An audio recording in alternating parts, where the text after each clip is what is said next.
Kellaway. And now then, Sualii. Oh, the offload from Sualii and the try. Stewart, who was offside. Tupou, he knew he could do that.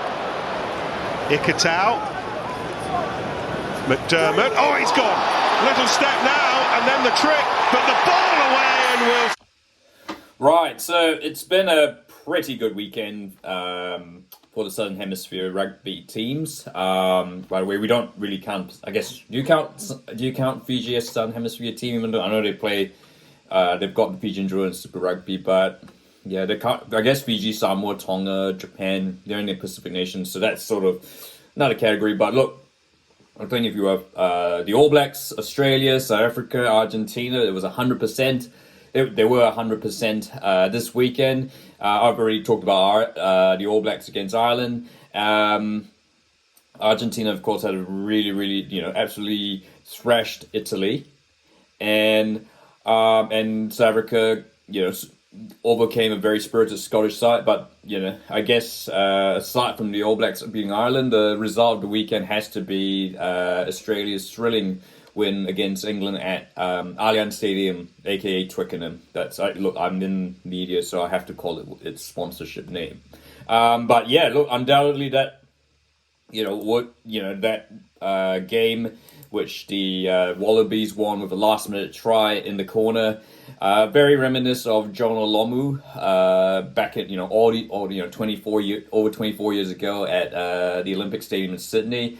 It was a fitting way to end possibly the strongest contender for game of the season. Look, people will argue such a high aggregate score is kind of reflective that there's maybe doesn't reflect on the defenses as well. But in terms of entertainment, you cannot this is if rugby rugby is a form of entertainment sport like all professional sport. That was top tier entertainment, and the record crowd at Twickenham certainly got their money's worth on a cold November evening. And so look, certainly for what it's probably the most it's the best moment that Australian rugby probably has had since making the 2015 Rugby World Cup final. And there was certainly there was a lot to, a lot of positive things about, Joe Schmidt's side, this young Wallabies team as they're trying to build towards the 2027 Rugby World Cup. I guess, look, the main talking point, of course, is the debut of Joseph Okuso Sualii. And sorry if I don't pronounce it correctly. I guess people are, everyone. Of course, this was his first, first class. This was his first rugby union. He's played rugby union, at lower club level, but certainly at in the pro era, this was his first ever game of rugby union, which is just absolutely insane. Look, I guess not wanting to read a Wikipedia page. Look, just like other YouTubers. Look, if you haven't heard, look, he's 21 years old, born in Penrith, just on the it's sort of like towards the Blue Mountains, west of Sydney. His father's Samoan, mum's Australian, Australian with Cambodian and European heritage. Look, he pretty much, like with all Australians, he played rugby in rugby union in public school, and then ultimately got into rugby league. In fact, when they're in rugby, it's either you're kind of effectively preparing yourself for both codes. He eventually got into play rugby league. Got into the initially it was actually playing rugby league at school for the Bunnies, and then joined the Bunnies' biggest rivals, the Roosters, in November 2020. In fact, he was just played for them from the 2022 season. He played New South Wales Cup in 2021, And yeah, but he was ultimately granted an exemption to play in the NRL before he turned 18. And so, yeah, he made his NRL debut about probably a good 9 months before he was meant to, playing center as the Roosters lost to the Broncos.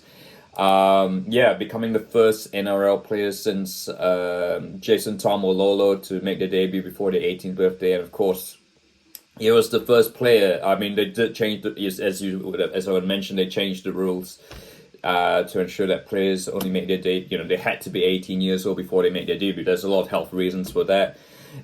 So we go to long story, and he really Joseph Suaalii's had an absolute, became one of the rising stars in the NRL.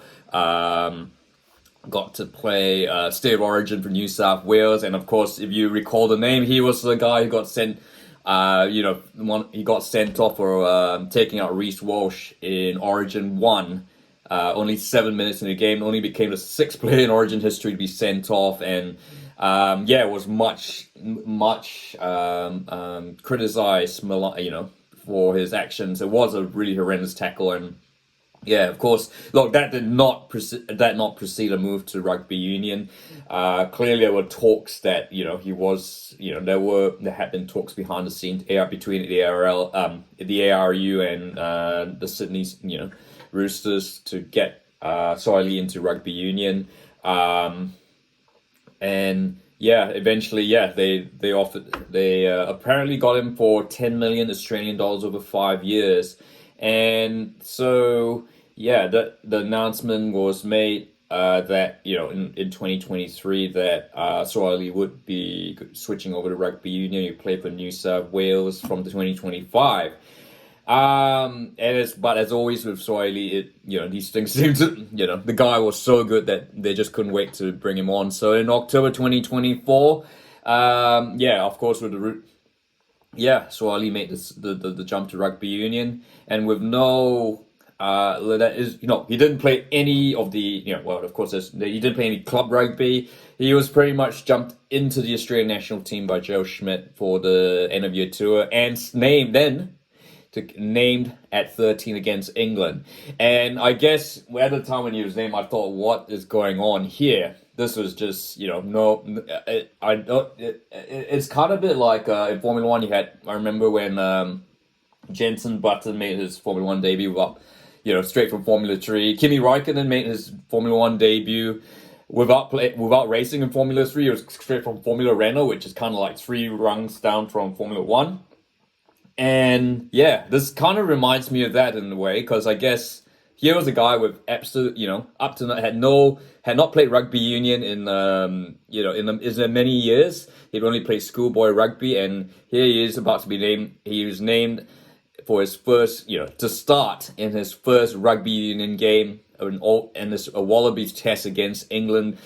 And of course, this Wallabies, of course, are doing a Grand Slam tour, so which is still a big deal, I guess, in rugby unions, rugby union circles. So, and of course, funny enough, he's not the first player in Australian rugby history to debut for the Wallabies before playing in Super Rugby. That honor goes to Matt Giteau and Tatafu Polotunau, of course, who did play, the New South Wales Brumbies respectively.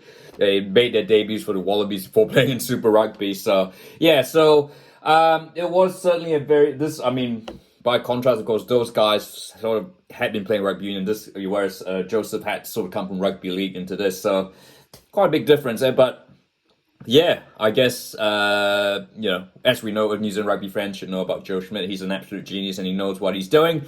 And it turned out to be an absolute masterstroke. And I think that 13 jersey is probably going to belong to him for the foreseeable future. The way you just suddenly turned that Wallabies backline into something more, that was actually even more exciting than the All Blacks.